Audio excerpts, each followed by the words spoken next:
Hello दोस्तों, जय जोहार। एक विचार जो मैं आपके सामने रखना चाहता हूँ। जब भी मैं आसपास में समाज में देखता हूँ तो कुछ लोग महत्वपूर्ण समझे जाते हैं और कुछ लोग ज़्यादा महत्वपूर्ण समझे नहीं जाते हैं। मुझे नहीं समझ में आता कि इतने बड़े समाज में इतने ज़्यादा जनसंख्या में कोई एक व्यक्ति या कुछ व्यक्ति महत्वपूर्ण कैसे हो जाते हैं, जबकि पूरी जनसंख्या या लगभग पूरी जनसंख्या महत्वपूर्ण नहीं होती है। उनका कोई मतलब नहीं है। जी रहे हैं तो भी ठीक है, नहीं जी रहे हैं तो भी ठीक है। मैं एक चीज अपने विचार में रखना चाहता हूँ कि इतना बड़ा देश है, इतनी बड़ी जनसंख्या है, लेकिन हम कुछ ही लोग को महत्वपूर्ण मानते हैं या उनका वैल्यू जानते हैं।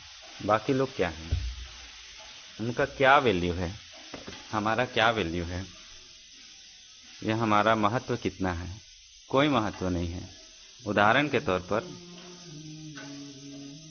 मेरे एक भाई है जिसका एक्सीडेंट हो चुका रहता है और उसको मैं लेके जाता हूँ सरकारी अस्पताल में, रायपुर का सरकारी अस्पताल, सबसे बड़ा अस्पताल में।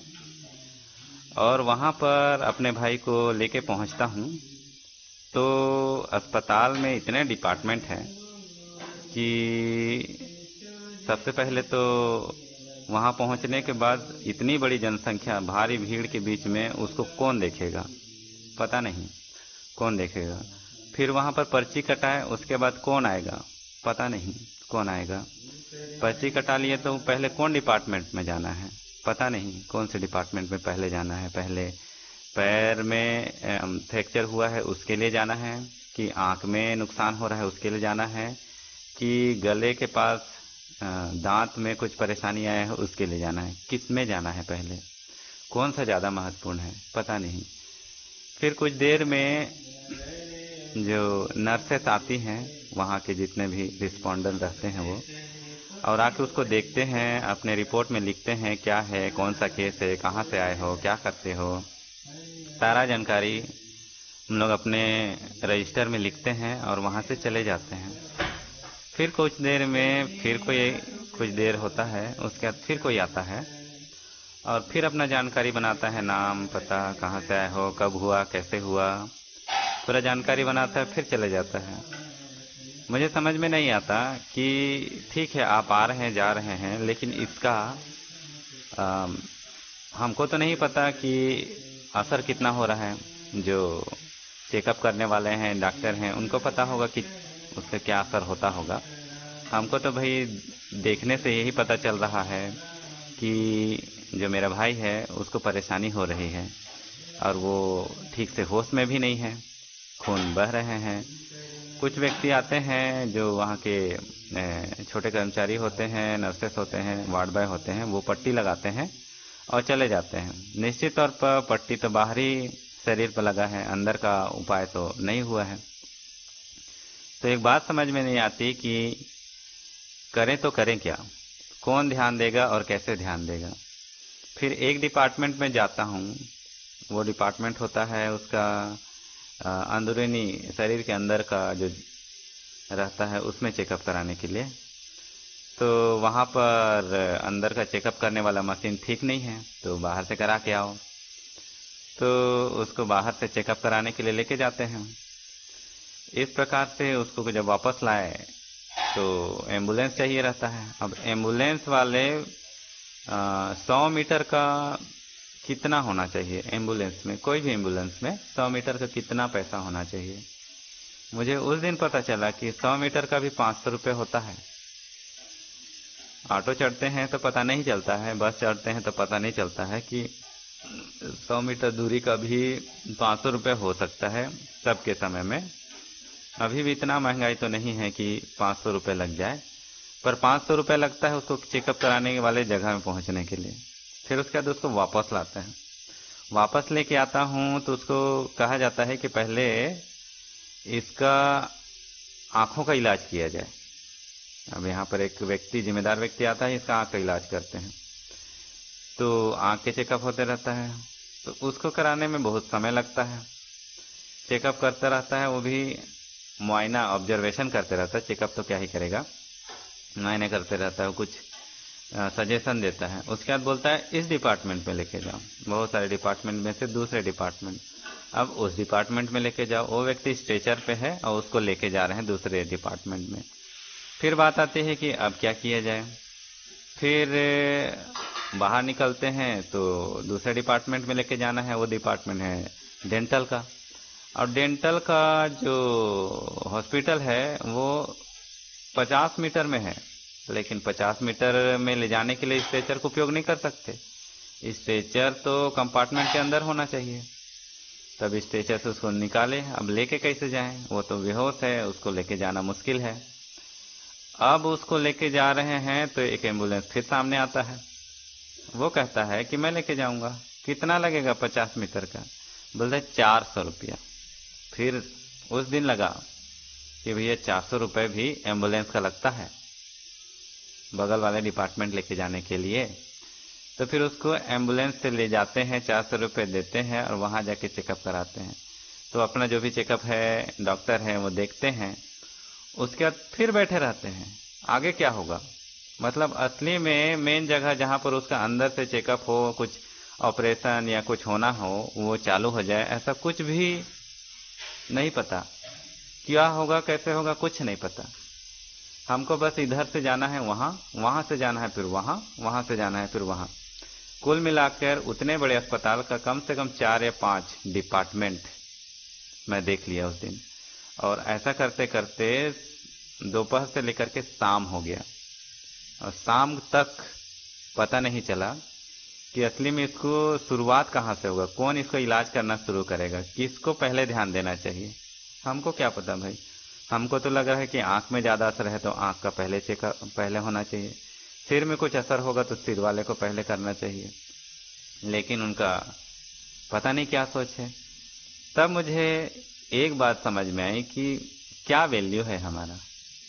कोई वैल्यू नहीं, बस भीड़ है हम लोग बस भीड़ है। वहां पर अगर सही जगह में पहुंच जाते तो निश्चित है इलाज हो जाता, लेकिन वो सही जगह क्या है। और यह शाम हो जा रहा है और दोपहर का आया व्यक्ति शाम तक स्ट्रेचर पे पड़ा हुआ है। सोच के देखिए, मेरे सामने मेरा भाई एक्सीडेंट होके, चाहे जैसा भी स्थिति रहा हो, जो भी किया हो, भाई है, वो स्ट्रेचर पे पड़ा है और समय बीतता जा रहा है और हमको डर लग रहा है कि भाई ये बच भी सकता था, लेकिन अब तो लग रहा है कि इतने देरी में क्या ही बचेगा। पर कोई उपाय नहीं, असहाय होके वहीं पड़ा हूं और देख रहा हूं कि कहीं से कोई बताए। इसको पूछ रहा हूँ क्या करना चाहिए, वहां चले जाओ। उसको पूछ रहा हूँ क्या करना चाहिए, वहां चले जाओ। इसको पूछ रहा हूँ क्या करना चाहिए, वहां चले जाओ। यहाँ वहां वहां यहाँ, बस। और शाम हो गया, कुछ नहीं हुआ। सही जगह पहुंचो, सही डॉक्टर मिल जाए, काम हो जाएगा। कैसे मिलेंगे सही डॉक्टर, कौन से डिपार्टमेंट सही है, कौन व्यक्ति सही ध्यान देगा, उतनी भीड़ में कैसे ध्यान देगा। वो भी तो एक केस ही है, बहुत सारे लोग हैं, कितने लोग को ध्यान देंगे। तब यहाँ पर व्यक्ति का असहाय जो भाव है वो दिखाई देता है। इतना असहाय कि मैं क्या करूं, रोने को छोड़ के मैं क्या कर सकता हूं, क्योंकि मैं कुछ नहीं कर सकता। अब दूसरा केस है, एक फ्रेंड है, उसका पैर में फ्रैक्चर हो जाता है, तो उसको उसी अस्पताल में लेके जाते हैं। तो उसकी जो मम्मी रहती है वो नर्स होती है और कहीं और जगह रहती है, लेकिन उसका पहचान रहता है। तो वो नर्स होने के कारण उसको सही जगह, सही डॉक्टर और सही ऑपरेशन मिलता है। कुछ ही घंटे में वो सही जगह पहुंच गए, उसका इलाज हो गया, ऑपरेशन हो गया और वो सही जगह में उसका सब काम हो चुका है। मैं वहां पहुंचता हूं, वो पहले की घटना है। मैं सोचता हूं काश होता कि मैं भी कभी ऐसा बीमार पड़ूं या परेशान हूं तो कोई मुझे सही जगह पहुंचा दे। तो उसका कहना रहता है, मेरे दोस्त का, कि तुम एक बार बीमार तो पड़ो और यहाँ पर आओ तो सब हो जाएगा। मैं वहां पहुंचा, अपने भाई को लेकर पहुंचा, कुछ नहीं हुआ। केवल मैं रो सकता था, आंसू बहा सकता था और कुछ नहीं कर सकता था। फिर क्या होता है, हम समझ जाते हैं कि हम लोग सही जगह नहीं पहुंच पाएंगे, इसलिए उसके एक साथी के मदद से, मेरे भाई के साथी के मदद से उसके जो एम्प्लॉयर होता है उसको फ़ोन लगवाते हैं। वो कहता है कि तुम वहाँ से हटो, सरकारी अस्पताल से हट जाओ और प्राइवेट अस्पताल में जाओ। तब तक उसके और साथी आ जाते हैं, कर्मचारी साथी भाई के, और उसको उठा के प्राइवेट अस्पताल में लेके जाते हैं। प्राइवेट अस्पताल में कह दिया जाता है कि इतना खर्चा होगा। जैसे गेट पर पहुंचे इतना खर्चा होगा। हमको भाई का जान बचाना है ना, जान तो बचाना है, क्योंकि हमको नहीं पता कि अंदर में क्या हो रहा है। हो सकता है कि इतना ज़्यादा नुकसान ना हुआ हो, लेकिन बाहर से देखने से हमको डर तो लग रहा है। तो मैंने कहा ठीक है भाई, लेके जाइए। अब लेके गए और जैसे ही गेट पे पहुंचे सब जानकारी मिल गया। उसके बाद बोले आप यहीं रहो, हम लोग सब कर लेंगे। उसको अंदर लेके गए, सारा चीज एकदम फिक्स हो गया, उसका इलाज चालू हो गया। केवल उसको बताने के लिए आया कि भैया इतना खर्चा लग रहा है। एम्प्लॉयर ने अपना हाथ बढ़ाया, वो खर्चा को दिया, और वो उसकी जो भी ऑपरेशन सक्सेसफुल सब हो गया। बस इतना ही कहना है कि हमारा वैल्यू क्या है। कैसे पता चलेगा कि हमारा वैल्यू क्या है। एक बार बचपन में मैं ये सोचता था कि इतनी बड़ी जनसंख्या में हम लोग कुछ भी करें या कुछ भी अच्छा करें बुरा करें, लोगों को क्या फर्क पड़ेगा। कुछ फर्क नहीं पड़ेगा। हम हैं ही कौन, कोई नहीं है। अस्पताल में जाने के बाद मुझे क्या पता चला, हम हैं ही कौन।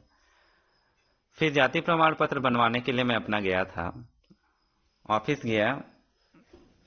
ऑफिस में पता चला कि ये डिपार्टमेंट यहाँ पर बनता है। उनके पास निवेदन किया, उसने कहा इसके पास जाओ। उसके पास निवेदन किया, उसने कहा इसके पास जाओ। हो सकता है पैसे की मांग होगी, लेकिन मुझे समझ में नहीं आया, क्योंकि मैं तो स्कूल समय में था, तो मुझे पैसे का, ना तो मेरे पास पैसे थे ना ही कुछ। तो अपने पिताजी के साथ गया था। अब वहाँ से यहाँ, अब उसके बाद जब हमने डायरेक्ट पैसे नहीं दिए तो उसने कहा कि तुम खोज लो अपना डॉक्यूमेंट को। और वहाँ पूरा एक गोदाम है जाति प्रमाण पत्र बनवाने का, बहुत सारा अलग अलग का पूरा गोदाम है। उस गोदाम में अपना कागज खोल लो। हम लग गए वहां पर, एक चपरासी को वहां पकड़े, चल भाई थोड़ा देर हमारे लिए मदद कर दे। रात बीत गया, मैं बाहर में बैठा हूँ, अंदर में उन लोग खोज रहे हैं। रात बीत गया, सुबह हो गया, और मैं वहां बैठा हूँ और वहां पर हम लोग खोज रहे हैं। इसके बाद क्या होता है, एक और कर्मचारी मिलता है। वो दूसरे दिन मिलता है। हम वहां से खोज देखे नहीं मिला, वापस आ गए। दूसरे दिन एक कर्मचारी मिलता है, बोलता है कि तुम क्यों इतना मेहनत कर रहे हो, बस थोड़ा सा हमारा देख लो खर्चा पानी। उसके बाद वो बोलता है कि आ जाना यहाँ पर, इतने दिन में आ जाना और आपको मिल जाएगा। तो हमारा वैल्यू क्या है। हम लोग अगर अपने तरफ से मेहनत करने लगेंगे तो कुछ नहीं, केवल और केवल निराशा हाथ लगेगी। तो जब निराशा हाथ लगती है तब समझ में आता है कि हमारा कोई वैल्यू नहीं है। तो मैं बचपन में यही सोचता था कि हम कुछ भी करें, किसी को क्या फर्क पड़ता है, हम जिए या मरे किसी को क्या फर्क पड़ता है, किसी को कोई फर्क नहीं पड़ता है।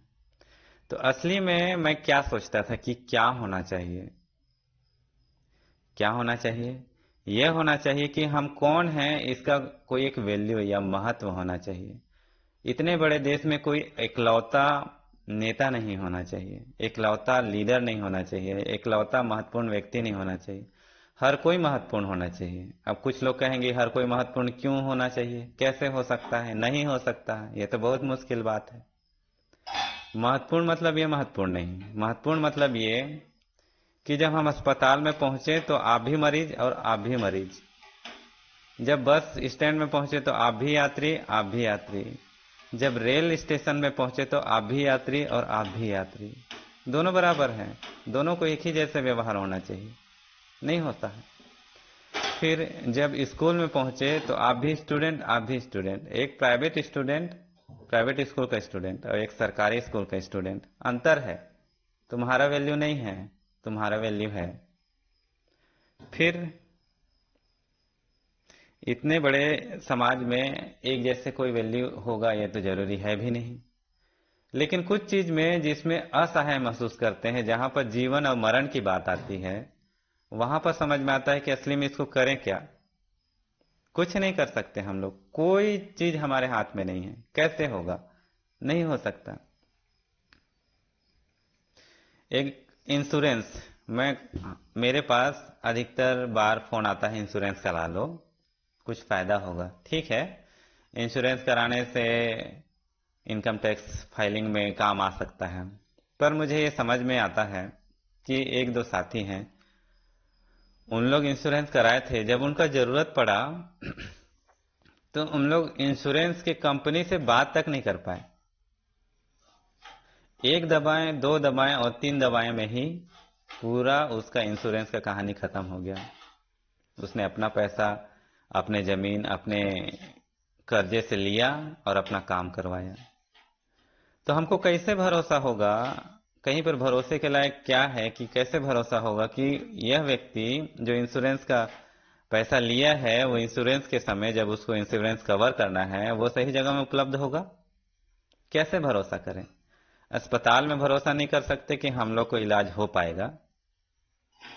ट्रेन में हम लोग भरोसा नहीं कर सकते कि हमारा सही से व्यवहार होगा। मैं जब भी ट्रेन में जाता हूँ, कुछ लोग ऐसे होते हैं जो चिल्लाते हैं, हल्ला करते हैं। कोई बात नहीं, तुमको अपना कान बंद करके वहां सोना है, बैठना है, वहां यात्रा नहीं करना है, वहां हल्ला करने के लिए आते हैं।